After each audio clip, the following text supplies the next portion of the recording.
Sir, വിഭവ സമാഹരണം, ചരക്ക് സേവന നികുതി വകുപ്പ്, ഫ്ലഡ് സെസ് കുടിശ്ശിക തീർപ്പാക്കൽ പദ്ധതി 2026. പ്രകൃതി ദുരന്തങ്ങൾ മൂലം സംസ്ഥാനത്തിന് ആവശ്യമായ അതീവ വിഭവ സമാഹരണത്തിനായി 2019 ഏർപ്പെടുത്തിയ GST ബാധകമായ ബിസിനസ് ടു കൺസ്യൂമർ സപ്ലൈകളിൽ 1% ഫ്ലഡ് സെസ് ഈടാക്കിയിരുന്നു. ഫ്ലഡ് സെസിന്റെ കാലാവധി അവസാനിച്ചെങ്കിലും അതുമായി ബന്ധപ്പെട്ട നിരവധി കുടിശ്ശികകൾ നിലവിലുണ്ട്. അതുകൊണ്ട് ഇത്തരം കുടിശ്ശികൾ തീർപ്പാക്കുന്നതിന് അവസരം വേണം എന്നുള്ള ആവശ്യം ഉന്നയിച്ചിരിക്കുന്നതിനാൽ വ്യാപാരികൾക്ക് ആശ്വാസം നൽകുന്നതിന് ഫ്ലഡ് സെസ് കുടിശ്ശിക തീർപ്പാക്കൽ പദ്ധതി 2026 എന്ന ആംനസ്റ്റി പദ്ധതി പ്രഖ്യാപിക്കുന്നു. ഈ പദ്ധതിയിൽ ഉൾപ്പെടുന്ന നികുതിദായകർക്ക് കുടിശ്ശികയുള്ള ഫ്ലഡ് സെസ് മാത്രം ഒടുക്കുന്ന പക്ഷം അതുമായി ബന്ധപ്പെട്ട പലിശയും പിഴയും പൂർണ്ണമായി ഒഴിവാക്കുന്നതാണ്. ഈ പദ്ധതി പ്രകാരം കുടിശ്ശിക തീർപ്പാക്കുന്നതിനുള്ള അവസാന തീയതി 2027 മാർച്ച് 31 ആയിരിക്കും. ചെറുകിട നികുതി കുടിശ്ശിക തീർപ്പാക്കൽ പദ്ധതി. GST നിയമം വരുന്നതിന് മുമ്പുള്ള വിവിധ നികുതി നിയമങ്ങളുമായി ബന്ധപ്പെട്ട് നിരവധി കുടിശ്ശികൾ നിലനിൽക്കുന്നുണ്ട്. പല കുടിശ്ശികളും വളരെ പഴക്കമേറിയതും ചെറിയ തുകകൾ ഉൾപ്പെടുന്നവയും ആണ്. സർ, അതുകൊണ്ട് Kerala surcharge on taxes act തുടങ്ങിയ നിരവധി നിയമങ്ങളുമായി ബന്ധപ്പെട്ട പഴയകാല നികുതി നിയമങ്ങളുമായി ബന്ധപ്പെട്ടിട്ടുള്ള 2017-18 സാമ്പത്തിക വർഷം വരെയുള്ള നികുതി നിർണയ ഉത്തരവുകളിൽ 50,000-ന് മുകളിൽ വരുന്നതും എന്നാൽ 2 ലക്ഷം കവിയാത്തതുമായ നികുതി തുകയുള്ള കുടിശ്ശികകളെ അവയുടെ പിഴയും പലിശയും അടക്കം പൂർണ്ണമായി ഒഴിവാക്കും. ഈ ആനുകൂല്യം 2027 മാർച്ച് 31 വരെ തീർപ്പാക്കുന്ന നികുതി നിർണയ ഉത്തരവുകളിലെ നികുതി കുടിശ്ശികകൾക്കും ബാധകമായിരിക്കും. എന്നാൽ ഈ ആനുകൂല്യം കേരള പൊതുവിൽപ്പന നികുതി നിയമം 1963 പ്രകാരമുള്ള മദ്യവിൽപ്പനയുമായി ബന്ധപ്പെട്ട കുടിശ്ശികകൾക്ക് ബാധകമായിരിക്കില്ല. വീര്യം കുറഞ്ഞ മദ്യത്തിന്റെ വിൽപ്പന നികുതി നിരക്ക്. സംസ്ഥാനത്ത് വീര്യം കുറഞ്ഞ മദ്യത്തിന്റെ വിപണനം അനുവദിക്കുന്നതിനായി 2022-23 അബ്കാരി നയത്തിന്റെ അടിസ്ഥാനത്തിൽ കഴിഞ്ഞ സർക്കാരിന്റെ കാലയളവിൽ വിദേശ മദ്യചട്ടങ്ങളിൽ ഭേദഗതി വരുത്തി ഉത്തരവ് പുറപ്പെടുവിച്ചിരുന്നു. പ്രസ്തുത ഭേദഗതി പ്രകാരം 0.5% മുതൽ 20% വരെ ആൽക്കഹോൾ വീര്യമുള്ള ബിയറും വൈനും ഒഴികെയുള്ള മദ്യ ഉൽപ്പന്നങ്ങളെ ലോ ആൽക്കഹോളിക് ബിവറേജ് എന്ന ഒരു പ്രത്യേക വിഭാഗമായി പരിഗണിച്ചിട്ടുണ്ട്. ഈ വിഭാഗത്തിൽ ഉൾപ്പെടുന്ന മദ്യ ഉൽപ്പന്നങ്ങളുടെ നികുതി ഘടനയിൽ വ്യക്തത വരുത്തുന്നതിനായി അവയ്ക്ക് അനുയോജ്യമായ വിൽപ്പന നികുതി നിരക്ക് കേരള പൊതുവിൽപ്പന നികുതി നിയമപ്രകാരം നിശ്ചയിക്കേണ്ടതുണ്ട്.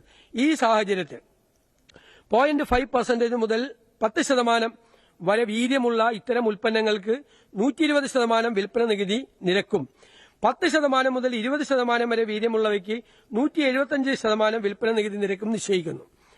ചരക്ക് സേവന GST കൌൺസിലിന്റെ ശുപാർശയെ തുടർന്ന് കൊണ്ടുവന്ന 2026 യൂണിയൻ ഫിനാൻസ് ആക്ട് പ്രകാരം 2017 കേന്ദ്ര ചരക്ക് സേവന നികുതി നിയമത്തിൽ ഉൾപ്പെടുത്തിയ ഭേദഗതികൾക്കനുസൃതമായി 2017 കേരള സംസ്ഥാന ചരക്ക് സേവന നികുതി നിയമത്തിലും ഭേദഗതികൾ വരുത്തും. സർ, മോട്ടോർ വാഹന വകുപ്പ് പൊതുഗതാഗത മേഖലയെ സംരക്ഷിക്കുന്നതിനായി പ്രൈവറ്റ് സെക്ടറിൽ പ്രവർത്തിക്കുന്ന സ്റ്റേജ് കാരേജ് ബസ്സുകൾക്ക് നിലവിലെ ത്രൈമാസ നികുതിയിൽ 50% ഇളവ് അനുവദിക്കും. കേരളത്തിലേക്ക് രജിസ്ട്രേഷനായി കൂടുതൽ ഓൾ ഇന്ത്യ ടൂറിസ്റ്റ് ബസ്സുകൾ എത്തുന്നതിനും അന്തർ സംസ്ഥാന യാത്രാ സൌകര്യങ്ങൾ വർദ്ധിപ്പിക്കുന്നതിനുമായി ഓൾ ഇന്ത്യ ടൂറിസ്റ്റ് പെർമിറ്റ് ബസ്സുകളുടെ ത്രൈമാസ നികുതി കുറയ്ക്കുന്നു.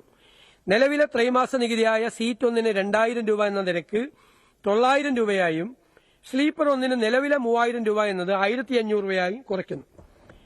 കേരളത്തിലേക്ക് കൂടുതൽ ട്രെയിലർ വാഹനങ്ങളുടെ രജിസ്ട്രേഷനുകൾ ആകർഷിക്കുന്നതിനായി ട്രെയിലർ വാഹനങ്ങളുടെ ത്രൈമാസ നികുതി സ്ലാബുകൾ ഏകീകരിച്ച് പരിഷ്കരിക്കുന്നു. 20 ടണ്ണിന് മുകളിൽ ഭാരമുള്ള ട്രെയിലർ വാഹനങ്ങളുടെ അധിക നികുതി ചുമത്തിയിരുന്ന സ്ലാബ് ഒഴിവാക്കി 15 ടണ്ണിന് മുകളിൽ ഭാരമുള്ള വാഹനങ്ങളുടെ നികുതി നിരക്കിലേക്ക് കുറച്ചു. ഇലക്ട്രിക് വാഹനങ്ങളുടെ നികുതി ഘടന പരിശോധിച്ച് അത് പരിഷ്കരിക്കുന്നു. 10 ലക്ഷം രൂപ വരെ വിലയുള്ള ഇലക്ട്രിക് വാഹനങ്ങളുടെ റോഡ് നികുതി നിലവിൽ 5% നിന്നും 3% കുറച്ചു. 15 ലക്ഷം മുതൽ 20 ലക്ഷം വരെ വിലയുള്ള ഇലക്ട്രിക് വാഹനങ്ങളുടെ റോഡ് നികുതി നിലവിലെ 8% നിന്നും 5% കുറച്ചു. 40 ലക്ഷത്തിന് മീതെ വിലയുള്ള ഇലക്ട്രിക് വാഹനങ്ങളുടെ റോഡ് നികുതി നിലവിലെ 10% നിന്നും 15% വർദ്ധിപ്പിച്ചു. മറ്റ് നികുതി നിരക്കുകളിൽ മാറ്റമില്ല. ഭിന്നശേഷിക്കാർക്ക് മോട്ടോർ വാഹന നികുതി ഇളവ് ലഭിക്കുന്ന വാഹനത്തിന്റെ മൂല്യപരിധി നിലവിലുള്ള 7 ലക്ഷം രൂപയിൽ നിന്നും 15 ലക്ഷം രൂപയാക്കി ഉയർത്തും. 50% പിഴ മാത്രം അടച്ച് ഈ ചെല്ലാനുകൾ തീർപ്പാക്കുന്നതിനായി ഈ ചെല്ലാൻ ആംനസ്റ്റി പദ്ധതി നടപ്പിലാക്കുന്നതാണ്. രജിസ്ട്രേഷൻ വകുപ്പ് 1986 മുതൽ 2023 വരെയുള്ള കാലയളവിൽ ഏകദേശം 703 കോടി രൂപയുടെ കുടിശ്ശിക മുദ്രവിലയുമായി ബന്ധപ്പെട്ട 1,46,355 മുദ്രവില അണ്ടർ വാല്യുവേഷൻ കേസുകൾ നിലവിലുണ്ട്. ഈ സാഹചര്യം ഇത്തരം കേസുകളുടെ തീർപ്പാക്കലിനും കുടിശ്ശിക പിരിവിനുമായി നിലവിലുള്ള സംവിധാനത്തിൽ പരിഷ്കാരം അനിവാര്യമാണ് എന്ന് വ്യക്തമാക്കുന്നു. തീർപ്പാകാതെ അവശേഷിക്കുന്ന മുദ്രവില അണ്ടർ വാല്യുവേഷൻ കേസുകളിൽ പൊതുജനങ്ങൾക്ക് ആശ്വാസം നൽകുന്നതിനായും സർക്കാർ വരുമാന സമാഹരണം ശക്തിപ്പെടുത്തുന്നതിനുമായി ഇളവുകളോടുകൂടിയ ഒരൊറ്റത്തവണ തീർപ്പാക്കൽ പദ്ധതി വൺ ടൈം സെറ്റിൽമെന്റ് സ്കീം നടപ്പാക്കുന്നതാണ്.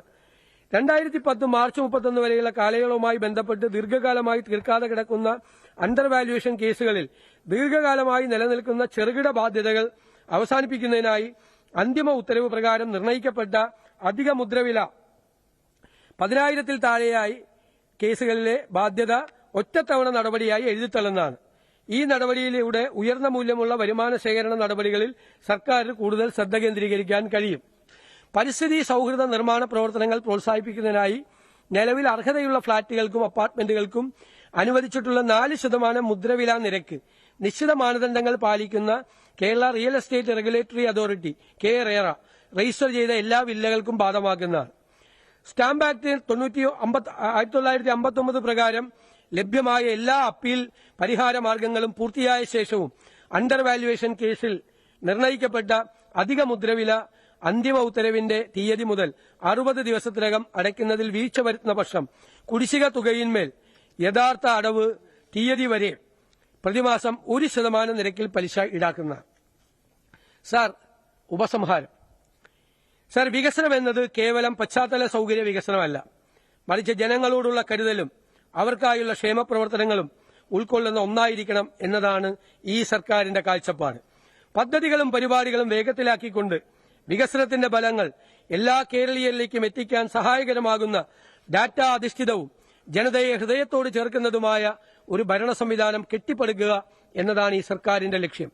പാർശ്വവൽക്കരിക്കപ്പെട്ടവർക്കും ദുർബലർക്കും കരുതലും സഹായവും ഉറപ്പാക്കുന്ന ചലനാത്മകവും ഊർജ്ജസ്വലവുമായ സാങ്കേതികവിദ്യയോടൊപ്പം സാമൂഹ്യനീതിയിലും അധിഷ്ഠിതമായൊരു സംവിധാനമായിരിക്കും അത്.